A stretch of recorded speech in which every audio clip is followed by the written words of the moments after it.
సంవత్సరాల తరబడి ఎన్ని మందులు వాడినా మీ మోకాల నొప్పులు తగ్గట్లేదా? ప్రాణ పెయిన్ క్లినిక్ లో అత్యాధునిక చికిత్స.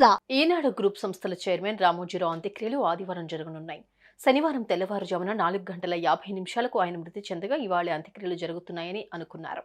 కానీ ఆయన అంత్యక్రియలు ఆదివారం జరగనున్నాయి. అందుకు కారణం ఆయన మనవడు.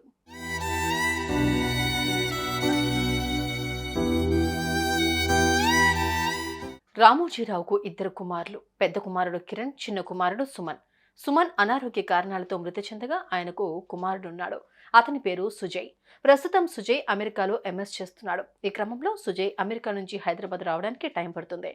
దీంతో ఆయన అంత్యక్రియలు ఆదివారం చేస్తున్నారు.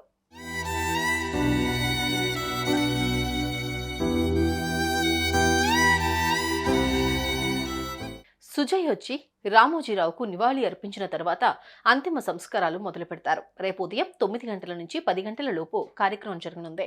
తెలంగాణ ముఖ్యమంత్రి ఆదేశాల మేరకు అధికారిక లాంఛనాలతో రామోజీరావు అంత్యక్రియలు జరగనున్నాయి.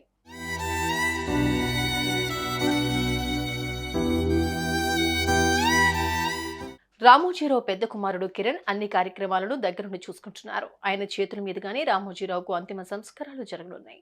ప్రస్తుతం సుమన్ కుమారుడు సుజయ్ మాత్రమే హైదరాబాద్కు రావాల్సిందే.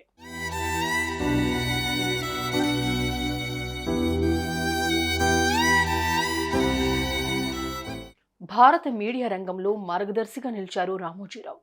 జర్నలిజం, సినిమా, ఎంటర్టైన్మెంట్ రంగానికి ఆయన చేసిన సేవలు చిరస్థాయిగా నిలిచిపోతాయి.